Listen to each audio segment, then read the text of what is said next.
Welcome friends. NEET PG careers के बारे में जो सीरीज़ चालू किए थे उसमें आज हम तीसरा एपिसोड कर रहे हैं। तो कई लोगों की डिमांड थी कि after general surgery general medicine का टॉपिक लिया जाए। तो आज जनरल मेडिसिन के बारे में बोलेंगे।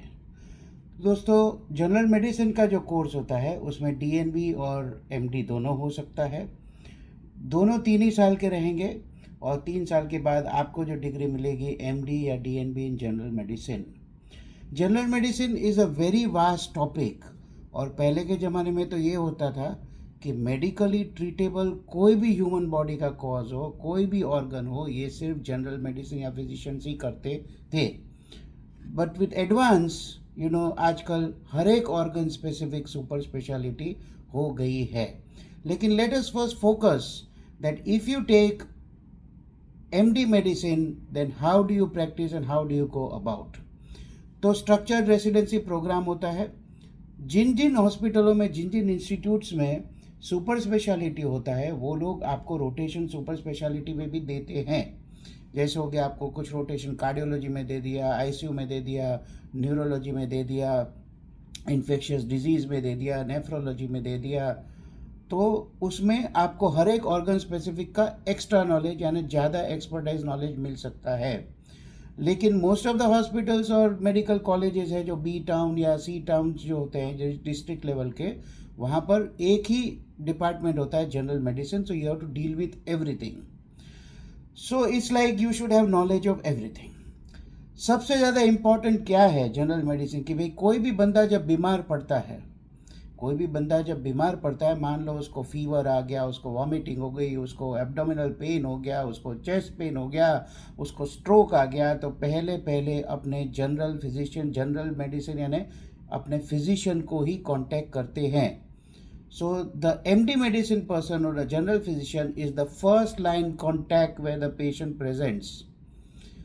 दोस्तों, क्या एक हकीकत ये भी है कि भाई इसका स्कोप काफ़ी सारा है, ये एवरग्रीन ब्रांच है और ये किसी भी सिटी में चल सकती है।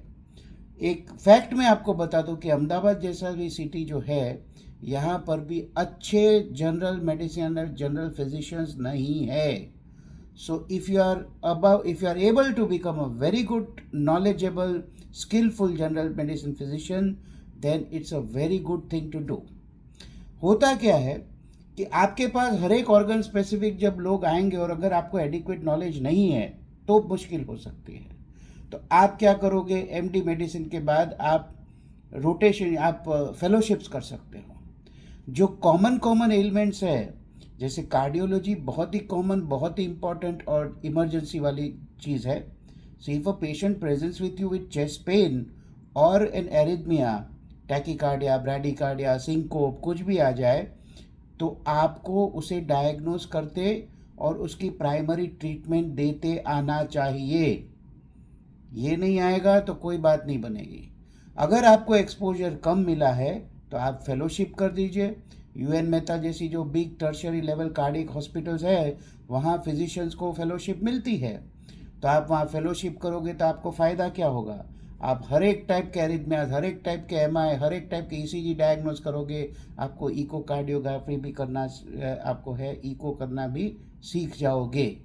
ये बहुत ही बड़ी बात है, क्योंकि बाहर क्या होता है, हमेशा कार्डियोलॉजिस्ट अवेलेबल नहीं होते।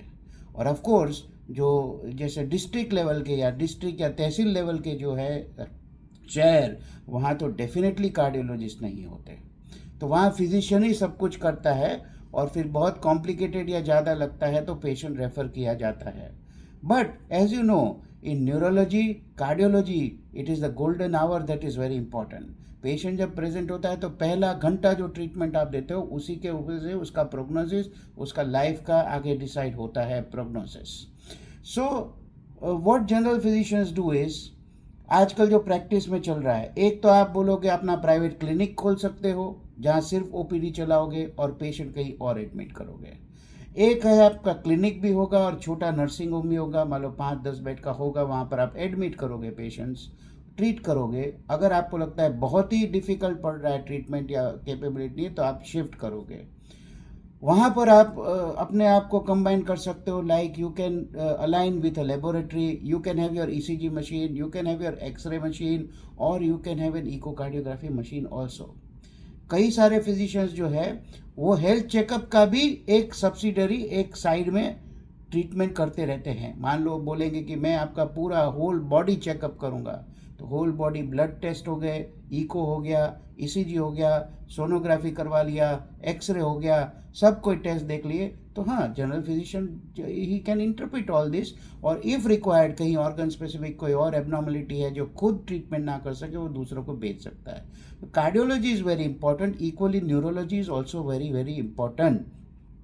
किसी भी पेशेंट को अगर स्ट्रोक है और पहले आपके पास प्रेजेंट करता है, तो आपको एटलीस्ट वहाँ डिफ्रेंशिएट करते आना चाहिए कि भाई ये स्ट्रोक है तो किस टाइप का स्ट्रोक है, whether this is a bleeding stroke, hemorrhagic stroke, or it's a thrombotic stroke or an embolic stroke, because the treatment is totally different।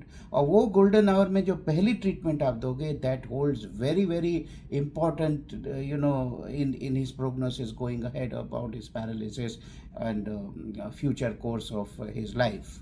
तो न्यूरोलॉजी हो गया, कार्डियोलॉजी का नॉलेज भी काफ़ी अच्छा होना चाहिए। इसके लिए भी आप कहीं रोटेशन कर सकते हो, कहीं फेलोशिप कर सकते हो, किसी के साथ रह के आप उसके साथ किसी कंसल्टेंट के साथ रह के भी आप कुछ दिन बिता के वहाँ से आप सीख सकते हो। तीसरा हो गया, आपको इन्फेक्शियस डिजीज़ का बहुत ही अच्छा नॉलेज होना चाहिए। मेन इन्फेक्शियस डिजीज जो है फीवर्स है, हर एक टाइप के फीवर ऑफ अननोन ओरिजिन, ये इसको डिफरेंशियल डायग्नोसिस करते हुए और इसको इन्वेस्टिगेट कैसे करना है एल्गोरिदम वाइज, इसको परफेक्टली ट्रीट करते आना चाहिए। मान लो आप फीवर ट्रीट नहीं कर पाए, वायरल हो, बैक्टीरियल हो, पैरासाइट हो, मलेरिया हो, जो भी हो, जैसे डेंगू हो गया, बीच में कोरोना आया था, इस तरह के जो भी फीवर है, और it can be a malignant fever also, it can be a cancer related fever also, इसका स्टेप वाइज एल्गोरिथमिक इन्वेस्टिगेट करके फॉलो अप करके डायग्नोसिस करना बहुत इंपॉर्टेंट है। And general physician can definitely come to his conclusion that what type of fever it is and whether it is for me to treat और I should refer it to the other specialist branch और not. तो infectious disease अगर नहीं है तो physician का कोई काम ही नहीं है। इन्फेक्शंस में फीवर के अलावा आपको आता है कि भाई लिवर के इन्फेक्शंस, पैनक्रियास के इन्फेक्शंस, जैसे हो गया हेपेटाइटिस, पैनक्रियाटाइटिस हो गया, या हो गया चेस्ट इन्फेक्शन हो गया, निमोनिया हो गया, ब्रोंकाइटिस हो गया, ये सब कोई जनरल फिजिशियन को ट्रीट करते आना चाहिए। ब्रोंकियल अस्थमा आपको ट्रीट करते आना चाहिए। हाँ, पर pulmonology is a separate branch, लेकिन जैसा मैंने आपको बताया, पेशेंट को तो पहले फिजिशियन ही नज़र आता है, वो पहले आपके पास ही आने वाला है। मान लो ब्रोंकियल अस्थमा का अटैक आया है तो आप तो उसको ट्रीट करोगे ही ना, तो उसको ट्रीट करके स्टेबिलाइज करके उसको हो जाएगा ट्रीटमेंट। बाद में फ्यूचर कोर्स ऑफ एक्शन में आप बोलोगे कि भाई आप किसी पल्मोनोलॉजी को कांटेक्ट कर लीजिए, वहाँ पल्मोनरी फंक्शन टेस्ट कर लीजिए, किसी को चाहिए तो ब्रोंकोस्कोपी कर लीजिए, या और कोई जो भी है स्कैन्स वगैरह करके कोई फर्दर ट्रीटमेंट करना है तो कर लीजिए। लॉन्ग ड्यूरेशन कोर्स में आप फॉलोअप करवा सकते हो। तीसरा जो बहुत इंपॉर्टेंट, एंडोक्राइन, इससे तो बचने वाले ही नहीं हो। और एंडोक्राइन में सबसे बड़ा कौन? सबसे बड़ा डायबिटीज़। तो डायबिटीज़ आपको ट्रीट करते 100 क्या 110% आना चाहिए। If you cannot treat diabetes properly तो फिजिशियंस का कोई रोल ही नहीं रह जाता है। आमतौर पे सभी हॉस्पिटल में जैसे है सर्जिकल ब्रांचेस में, हमारे जो पेशेंट होते हैं, जब हम ट्रीटमेंट ऑपरेट करते हैं, जो डायबिटिक पेशेंट होते हैं, हमारे 90% ऑफ पेशेंट्स जो है फिजिशियंस ही ट्रीट करते हैं। प्री ऑप उन लोग टेस्ट करते हैं, फॉलोअप करते हैं, फिर डायबिटीज़ कंट्रोल करते हैं, डिस्चार्ज होने के बाद भी उन्हीं के साथ फॉलोअप जाते हैं। डायबिटीज़ के लिए डीएम एंडोक्राइनोलॉजिस्ट के पास जाने वाले जो पेशेंट्स होंगे वो पेशेंट होंगे जब फिजिशियन इसको कंट्रोल नहीं कर पाता है, उसके लिमिट के बाहर हो गया है, और कोई सुपर स्पेशलिटी लाइक ट्रीटमेंट देनी है, जैसे इंसुलिन पंप हो गया या कुछ है ना, बहुत ही तगड़ा मामला जो करना है, तब वो जाता है डीएम एंडोक्राइनोलॉजिस्ट के पास। थायराइड डिसऑर्डर्स आपको आने चाहिए, कैल्शियम रिलेटेड डिसऑर्डर आपको आने चाहिए, इलेक्ट्रोलाइट इम्बैलेंस का आपको ट्रीटमेंट आना चाहिए, हाइपोनेट्रीमिया, हाइपरनेट्रीमिया, ये सब जो एलिमेंट्स आते हैं किसी भी हॉस्पिटल में एडमिटेड पेशेंट जो होता है, जो जनरल हॉस्पिटल्स होती है या पेरी ऑपरेटिव जो केस होते हैं, उनको कहीं सोडियम अप डाउन हो गया, पोटेशियम अप डाउन हो गया, तो general physician has to treat it. तो ये हो गया भाई, मैंने बोला एंडोक्राइन हो गया, डायबिटीज़ हो गया, एंडोक्राइन हो गया, इन्फेक्शियस हो गया, और कार्डियोलॉजी हो गया। ये 3 मेन आपको परफेक्टली आना चाहिए। अब एक और जो चल पड़ा है, एक और जो सबसे ज़्यादा आप एक्सप्लॉइट कर सकते हो या अपने आप अपने को एक्सपर्ट बना सकते हो, मैं हमेशा मानता हूँ फ्यूचर में होगा पेरी ऑपरेटिव मेडिसिन। बच्चों जो भी है, पेरी ऑपरेटिव फिजिशियंस कोई है नहीं, आई मीन परफेक्टली ऐसा फिजिशियन जो सिर्फ पेरी ऑपरेटिव मेडिसिन प्रैक्टिस करे। देखो जो ऑपरेशन करने आता है उसको पहले तो आपको डायग्नोस करना है, फिट करना है, उसको फिटनेस देना है कि भाई ये बंदा फिट है कि नहीं, इसका हार्ट ठीक है नहीं, इसका लंग्स ठीक है कि नहीं, इसका कोई प्रॉब्लम है, इसका थायराइड ठीक है कि नहीं, जो भी इसके इलेक्ट्रोलाइट्स, किडनी जो भी है, ये सब इसके बराबर काम कर रहे, और या इसको ऑप्टिमाइज करना है कि भाई अगर कोई ऑर्गन थोड़ा वीक है तो उसको ऑप्टिमाइज करके इसको सर्जिकली फिट बनाना है। ऑपरेशन होने के बाद भी फिजिशियन का रोल आता है, जैसे डायबिटीज हो गया, और ये सब कंट्रोल करने के लिए भी हम लोग अपने पेशेंट को फिजिशियन को ही रेफर करते हैं। तो ये जो है पेरी ऑपरेटिव मेडिसिन अगर कोई क्रैक करे तो आप अपने आप को प्रोजेक्ट कर सकते हो कि भाई मैं पेरी ऑपरेटिव फिजिशियन हूँ, मैं ऑपरेशन के पहले ऑपरेशन के बाद के हर एक पेशेंट देखूंगा और मेरे ऊपर जिम्मा छोड़ो, मैं संभालूंगा। क्योंकि क्या होता है ना, सर्जन जो होता है उसका कंसंट्रेशन पूरा सर्जरी में होता है। वो बोलता है कि भाई आप देख लो, आप मुझे ये जो पेशेंट है इसको फिट करके इसको ऑप्टिमाइज करके दे दो। ऑपरेशन के बाद भी दूसरे दिन वो दूसरी सर्जरियों में बिजी होता है, तो उसका ध्यान अपने पेशेंट में इतना नहीं पड़ता। तो हमेशा वो क्या करते हैं, किसी भी हॉस्पिटल, छोटा नर्सिंग होम हो, कोई भी हो, उसके पास एक डेडिकेटेड फिजिशियन होता है जो उसको पेरी ऑपरेटिव देखता है। लेकिन परफेक्ट पेरी ऑपरेटिव फिजिशियन की अभी तक डेजिग्नेशन नहीं आई है, वो आप अपने आप को खुद उसमें ढाल सकते हो, प्रोजेक्ट कर सकते हो। That is what I want to say. दूसरा हो गया भाई रोमेटोलॉजी हो गया, फिर हो गया नेफ्रोलॉजी हो गया। तो ये सब ब्रांचेस का भी थोड़ा नॉलेज होना चाहिए कि भाई कोई पेशेंट आता है ऑर्थोपेडिक के पास, आर्थराइटिस है, उसका सीआरपी हाई है, तो भाई क्यों है, कि भाई ये कोई और एलिमेंट है, कोई और इन्फेक्शन है, या फिर ये इसकी आर्थराइटिस का ही प्रॉब्लम है। तो इसको कैसे डायग्नोस करना है, क्या इन्वेस्टिगेट करना है, कब फिटनेस देना है, ये भी फिजिशियन के ऊपर आता है। किडनी डिसऑर्डर्स, अब हर एक किडनी के प्रॉब्लम में हम नेफ्रोलॉजिस्ट को नहीं बुलाते हैं। हम पेरी ऑपरेटिवली अगर वो होते हैं, किडनी हो गया, मान लो किसी का क्रिएटिनिन 1.5 तक है, 1.5 तक है, तो हम we expect that the anaesthetist and the physician they themselves can combine and decide how much fluid to give, what is the course of action, which drugs to avoid, which drugs can be given.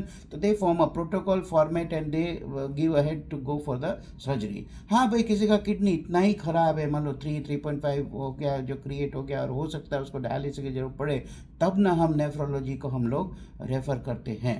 Hepatitis वगैरह के जो case हो गए, pancreatitis के case हो गए, हाँ gastroenterology अलग ब्रांच है, लेकिन फिजिशियन के पास ही पहले आते हैं patients, as I told you this you should be able to treat. मैंने जो ऑब्जर्व किया है आजकल के फिजिशियंस में, जो कमी क्या है आजकल के फिजिशियन में, दूसरी एक कमी है कि वो लोग क्रिटिकल केयर में कम ट्रेंड है। तो जैसे आप कार्डियोलॉजी और अलग जो है नेफ्रोलॉजी, कार्डियोलॉजी, न्यूरोलॉजी का आप एक्सपीरियंस ले रहे हो before starting your practice, you should always do a rotation of at least 6 months in critical care. आप क्या है, आप एज अ रजिस्ट्रार किसी भी बड़े टर्शियरी हायर हॉस्पिटल होते हैं, उसमें आप as a registrar you can get enrolled, और उसमें आप काम करो, आपको सभी ब्रांच के सभी पेशेंट क्रिटिकल इल आपको देखने मिल जाएंगे। आपको वेंटिलेटर के बारे में समझ आएगा, आपको लाइन्स डालने में आएगा, आपको सेंट्रल लाइन्स डालने में, इन्वेजिव मॉनिटरिंग, सब कुछ आपको पता चल जाएगा। तो ये बहुत ही इंपॉर्टेंट है। मैं क्या देखता हूँ आजकल जो फिजिशियन होते हैं वो एक वीगो भी नहीं डालते, अपनी वेन भी नहीं लेते अपने पेशेंट को। वेन लेने के लिए इधर वो सिस्टर्स लोग एक्सपर्ट होती है या एनेस्थेटिक को बुलाते हैं कि भाई मेरे से वेन नहीं आ रही, आप वेन ले लो और पॉइंट चढ़ा दो। तो फिजिशियन का तो ये रोल बनता ही है ना। आप अपने पेशेंट को अगर पॉइंट नहीं चढ़ाओगे या वेन नहीं लोगे तो आप किसको लोगे। So critical care you should B expert in. तो ये मोटा मोटा हो गया जैसे मैंने आपको बता दिया। और दूसरा क्या होता है, इसमें सीजनल प्रैक्टिस होती है। सीजन्स जब आती है, बोलना बहुत ही बुरा लगता है कि भाई सीज़न, भाई ये कोई बीमार होने की सीज़न थोड़ी, हम कर, ये हकीकत है। बारिश का समय आता है, ठंडी का समय आता है, मॉस्किटोज़ का समय आता है, तो उसमें डायरियाज बढ़ जाते हैं बारिश वगैरह के टाइम। उसके बाद जाता है मॉस्किटो के कारण मलेरिया बढ़ जाता है, डेंगू बढ़ जाता है। इतने पेशेंट आते हैं और इनको सिर्फ फिजिशियन ही ट्रीट करता है। अब आप इसमें जो है आप अपना, जैसे मैंने बोला, प्राइवेट प्रैक्टिस करो तो वो हो गया, क्लिनिकल हो गया, लेकिन नॉन एकेडमिक हो गया, आप एकेडमिक इंस्टीट्यूट में भी ज्वाइन कर सकते हो और वहाँ पर प्रोफेसर वगैरह जो बनना है बन सकते हो। दोस्तों इसमें इमरजेंसी तो थोड़ी रहेगी, हाँ, लेकिन वैसी इमरजेंसी नहीं जैसे सर्जन्स और एनेस्थेटिस्ट को इमरजेंसी एकदम से ही झट से अटेंड करना पड़ता है। आपका अगर कोई एक मेडिकल ऑफिसर आपके अंडर में हो तो यू कैन गिव इंस्ट्रक्शंस और फ़ोन पे, पेशेंट आया है, ऐसा ऐसा है, वो सब ट्रीट करेगा। और अगर जरूर सेटल होता है तो ठीक है, नहीं है तो फिर आप वहाँ अटेंड करने जाओगे। बाकी है कि भाई रात को कोई पेशेंट आया, सेटल कर दिया, भाई उतना इमरजेंसी नहीं है, सुबह आके मैं देखूंगा। तो इस तरह की लिबर्टी आप अपने प्राइवेट प्रैक्टिस में ले सकते हो जो और ब्रांचेज नहीं ले सकती। तो ये हो गया प्राइवेट प्रैक्टिस के। इसमें है कि भाई आप छोटा नर्सिंग हो गया, बड़ी हॉस्पिटल भी बनाते हैं, कई फिजिशियन है डिस्ट्रिक्ट लेवल के जो हॉस्पिटल्स है वहाँ पर इन लोग बड़ी बड़ी हॉस्पिटल भी बनाए, जैसे 50 बेड 60 बेड की हॉस्पिटल की खुद की होती है। लेकिन जैसे जैसे दौर बढ़ता जा रहा है, जैसे जैसे डिफिकल्ट होता जा रहा है, मेडिको लीगल सिस्टम्स वगैरह जो होते जा रहे हैं, डॉक्यूमेंटेशन होते जा रहा है, लिटिगेशन बढ़ते जा रहे हैं, वैसे कोई प्रीफर नहीं करेगा कि अपनी 50 बेड की हॉस्पिटल फिजिशियन बनाए।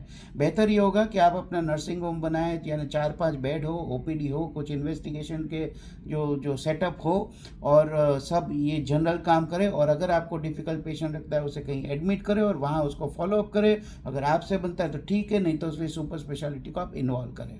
अच्छा, आपको एमडी से अगर आप सेटिस्फाइड नहीं है तो आप सुपर स्पेशलिटी करोगे, तो सुपर स्पेशलिटी होता है इसमें डीएम की डिग्री मिलती है या डीआरएनबी की डिग्री मिलती है, वो भी 3 साल का कोर्स होता है जैसे एमसीएच वालों को होता है। तो इसमें भी cardiology, DM in cardiology, DM in nephrology, gastroenterology, neurology, rheumatology, infectious disease, ढेर सारे सभी ब्रांच के पढ़े हुए है। तो ये हो गया जनरल फिजिशियंस का। अगर आपको फिर भी कोई क्वेरी रह जाती है तो आप मुझे पूछ सकते हो, आप मुझे व्हाट्सएप कर सकते हो, ये कर सकते हो। मेरा ये कहना है कि ये वीडियोस जो ऐसे है गाइडेंस के, आप ज़्यादा से ज़्यादा स्टूडेंट कम्युनिटी में फैलाएं, ताकि ऐसे जो बच्चे हैं जिनके कोई बैकग्राउंड नहीं है, मेडिकल बैकग्राउंड नहीं, don't know how way to go, तो फिर उनके लिए बहुत ही मदद रूप होगा। मुझे सब्सक्राइब कीजिए और नोटिफिकेशन की घंटी भी दबा दीजिए, ताकि जब भी कोई वीडियो अपलोड हो आपको पता चले। तो कैसा रहा आज का? Thank you very much. Your suggestions are always welcome. Have a good day.